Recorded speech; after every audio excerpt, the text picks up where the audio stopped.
Go ahead. We'll go ahead and open this hearing if we can. We're being recorded. So Okay. I'll begin by reading the notice of public hearing. Notice is hereby given that the following hearing will be held at the Bonneville County Courthouse, 605 North Capitol Avenue, Idaho Falls, Idaho, November 10th, 2021, at 1 p.m. by the Bonneville County Commissioners for the purpose of a public hearing in relation to the application of Jura Holdings LLC, Kent Buell, manager, on behalf of Dan Siegel for a comprehensive land use plan map change from commercial to mixed use. The general location is located north of 49th North, east of Ammon Road, South Briar Highway, Bonneville County, Idaho.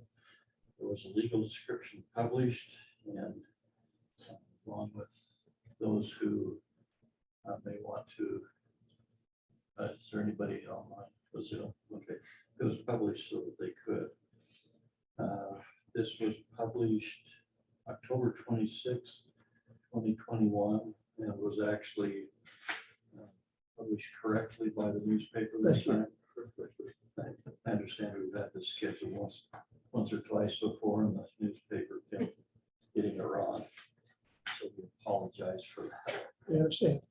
Okay, to begin with, those here, all three commissioners, Austin Black from Planning and Zoning, Michelle Hagan from Planning and Zoning.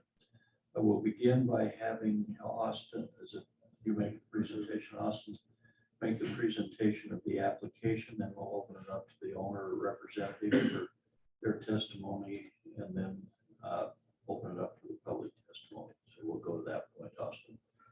Yeah, this is Austin Black, Assistant Planner. As Commissioner Christensen said, this is Connect Engineering on behalf of Jura Holdings and Dan Siegel, or Connect Engineering and Jura Holdings on behalf of Dan Siegel, for a comprehensive land use map amendment from commercial to mixed use. The property is located north of 49th North and east of Ammon Road. It's currently zoned C2 General Commercial. It's part of what used to be or still is the Beaches Corner Commercial Park subdivision. The land use designation is currently commercial, and the property is 7 ± acres. You may remember we had this application before us earlier this year. They had proposed to change the land use all the way up to the highway. That was denied. And so this is their mitigation, essentially, of coming back after reviewing the finding of facts with a new application to try to appease what was written in there and feel like what a fair new application would have been to try for this second go around. The Planning and Zoning Board heard this matter on August 25th, 2021. There was one vote against it, but it passed. If we go, so you can see here, there's mixed use below. It should be noted that mixed use allows for multiple different zones to be considered. However, it is not a list of zones that are expressly allowed. If you go to the next slide, it just shows that it's currently zoned commercial, and it was either earlier this year, the latter part of last year, that we approved the zone change from commercial on that bottom piece to R3. And then if you go to the next slide, that's just kind of an aerial overview of what the land currently looks like. I don't believe the roads in there are currently constructed. Those still need to be done as part of this project.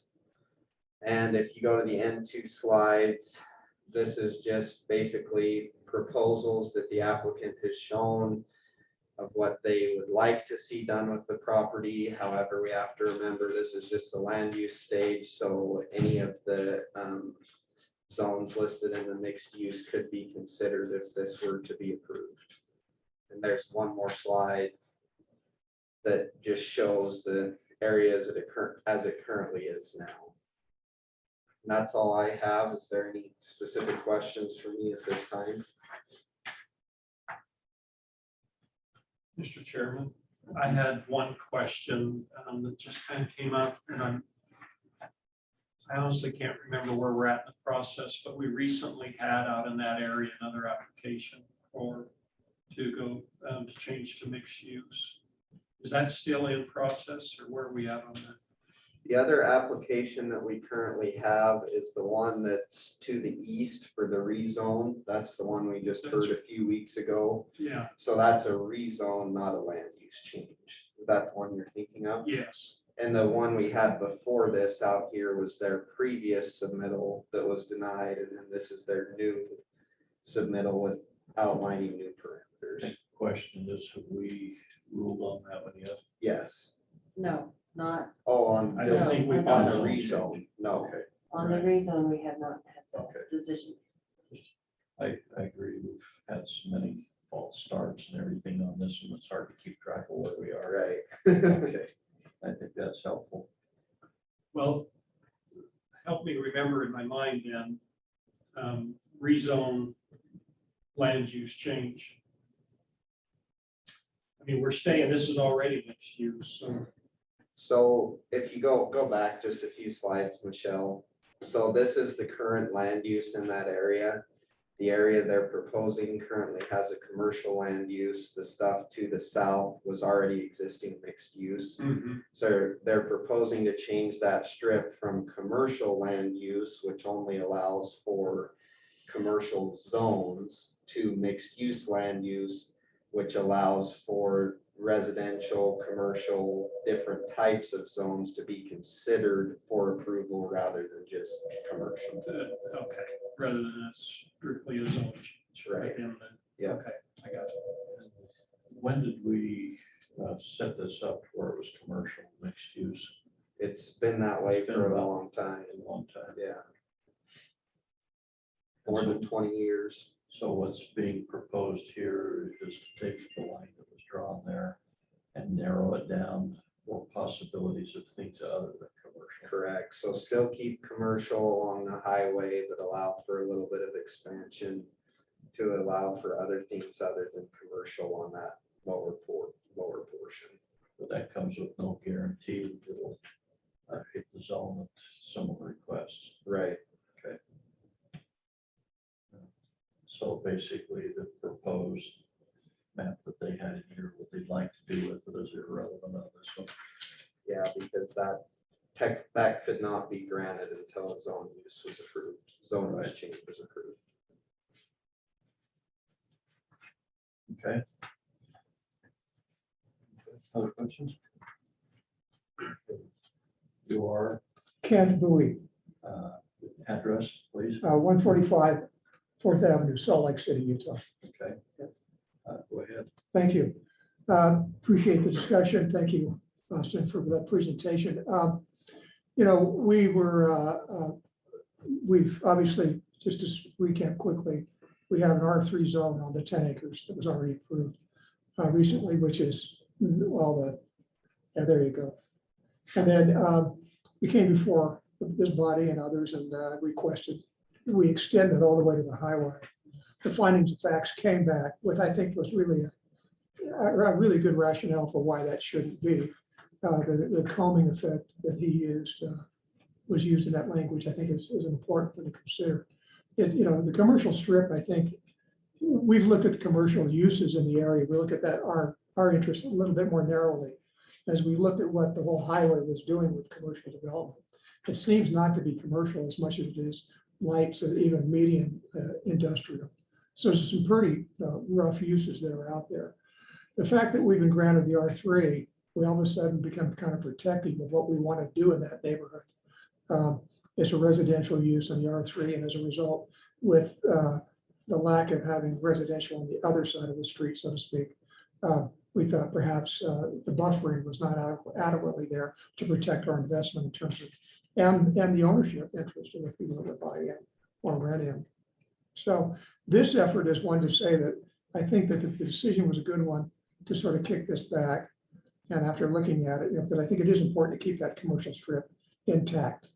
I think that just gives you more to work with. It gives us more to work with, and we can develop more critical mass within the scope of what we own, as well as the others on each side of that, to just drive more commercial development to this intersection and to this stretch here. So that I think we fully understand. I think we agree with that. But again, I'm left with a little bit of a concern, actually a lot of concern, that with the type, with the uses permitted within the C2 zone, that we may likely get uses that are going to be more industrial as opposed to better commercial, more retail type commercial, which would be shops and offices and things that support a neighborhood and a residential community.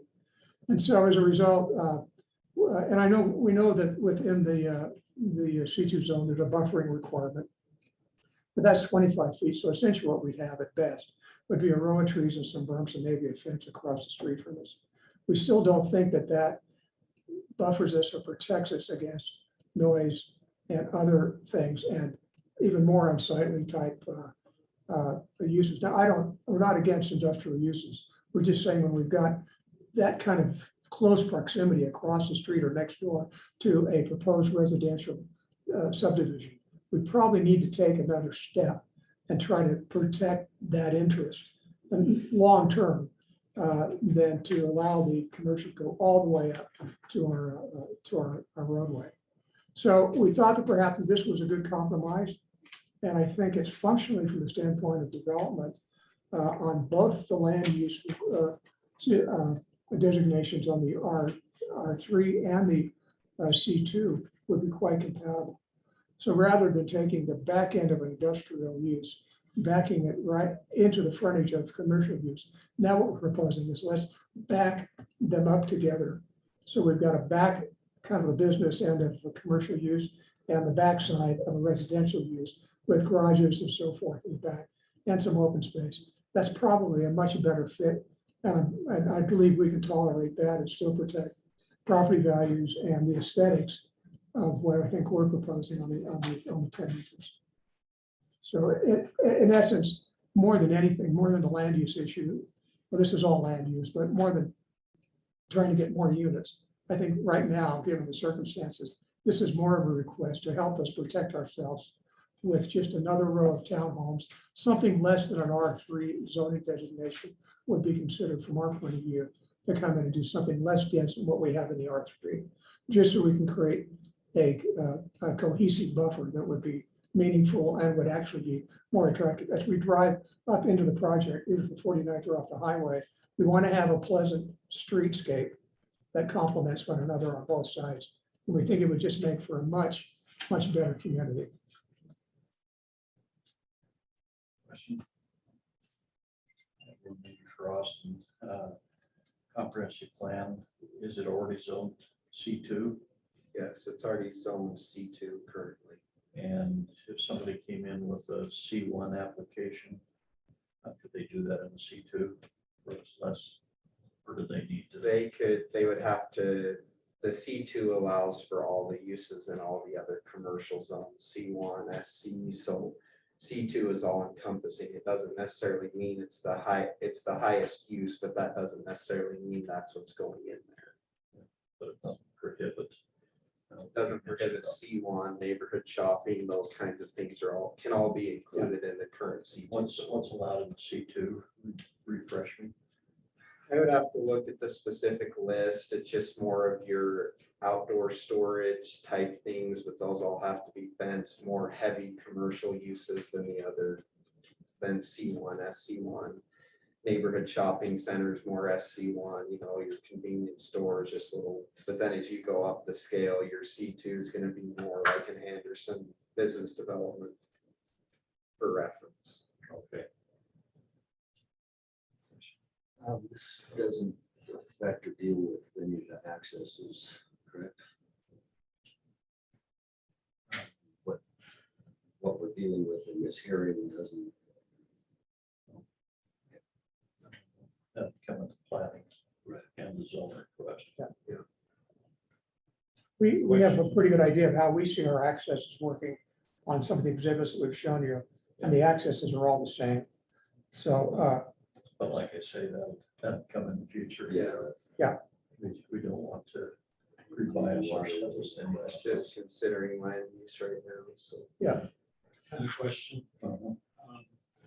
What's the depth of the lot? What, they are. On one exhibit, it shows 278 feet, another one shows 250. The difference would be a buffer, 25-foot buffer between the two. And they're both kind of equal. Yeah, that would be from the frontage to the back. I'm assuming you're referring to commercial. Right, Be from the frontage on the highway to the back lot line would be 278 feet. okay. And then it looks like the proposed mixed use lots are what they must be. They're just something shy of that. Yeah. Yeah, Okay. yeah.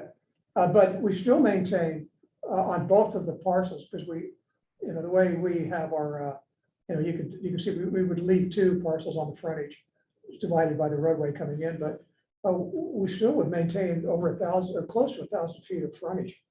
So all of the frontage would be there. And I think this configuration actually lends itself much better to the neighborhood type commercial uses that I think we'd usually like to see. That with the residential development that we're seeing in that area at the moment, I think we need to have a space for more residential friendly user type category commercial to come into that area and help support the neighborhoods.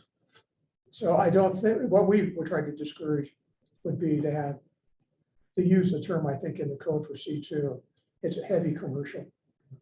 And that's where we start getting these uses that look more industrial, and those are permitted under that C2 zone.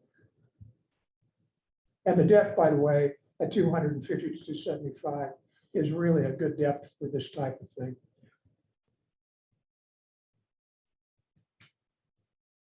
Since this has been 20 years ago, has there ever been any discussion at the planning level on reviewing this whole area? Just doing it piece by piece. Yeah.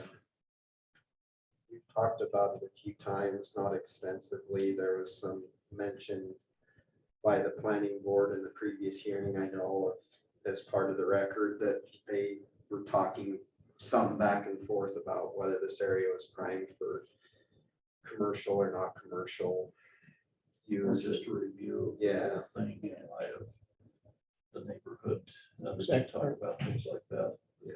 I mean, we still have to consider it based on what's on the books right now, but I was just curious if there, Minor discussion, but nothing really serious. because I think those are all valid points. Yeah. This area has changed quite a bit. Sometimes it Yeah. might not hurt to take a broader look. Right. But that would be something in the future. Well, I think one of the advantages, or at least one of the elements that I think maybe support a little bit about what we're trying to propose is that we do maintain the commercial continuity in the area. And frankly, I think that by shortening up the commercial to a narrower width, it prohibits the heavy commercial from getting involved too closely to the residential. By shortening that depth up, we don't get the guys that need, big, heavy backyard, back office kind of operations. They'll go elsewhere within the trade area on that same highway strip. But in this one, we're starting to see patio homes are already across the street from us. You've got freedom acres up the street a ways. And then, with what we've already been granted on the R3, I think this is starting to feel like a kind of a cluster commercial core right here, right at this intersection, that I actually think could be pretty cool.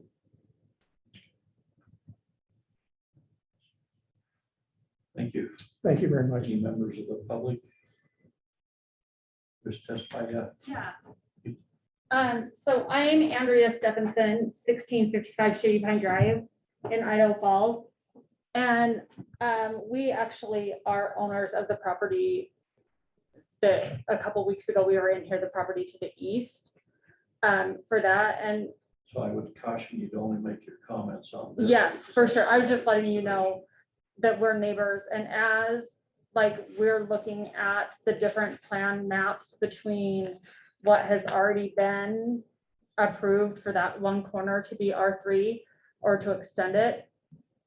I actually am in huge favor of extending it and having that go out in agreement with all of the things that he mentioned in terms of what kind of commercial use would be likely to go in terms of the aesthetics of the road going and how it changes the flow of things and just makes that more conducive to a neighborhood feel instead of that. So I just wanted to make our statement as like neighboring landowners that we would be in favor of this change for that strip to be changed to that.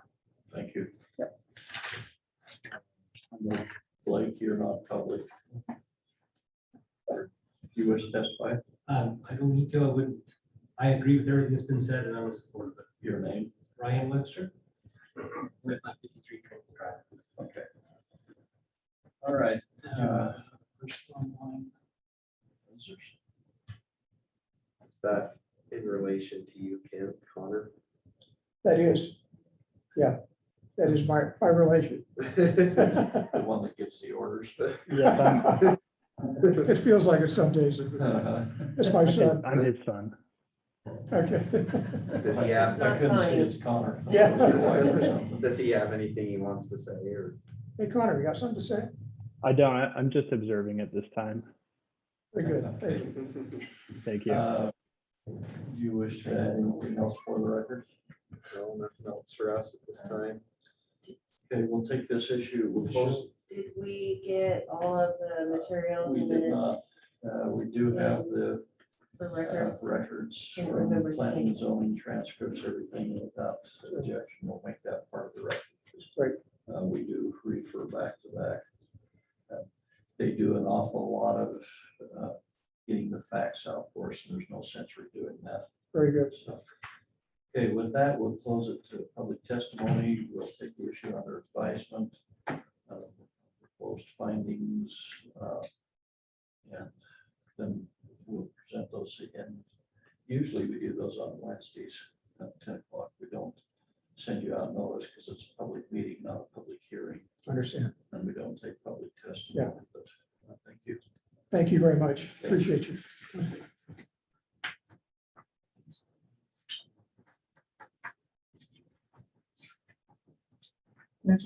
Yeah.